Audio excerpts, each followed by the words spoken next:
గోకులంలో ఉదయ సూర్యుడు వెలుగులు చిందించగా, నందుడి ఇంటిలో ఆనంద నవ్వులు వినిపించగా, గోపాల బాలుడు ముద్దుగా నవ్వెను, యశోద గుండెల్లో ప్రేమ తరంగం వెల్లి విరిసెను. పసివాడైన కృష్ణుడు అల్లరి మొదలు పెట్టెను, చిన్న చిన్న అడుగులతో ఇంటంతా తిరిగెను.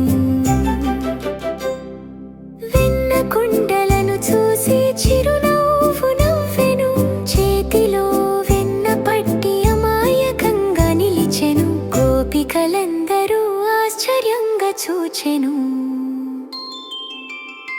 ఎవరు వెన్న తిన్నారు అని అడిగెను.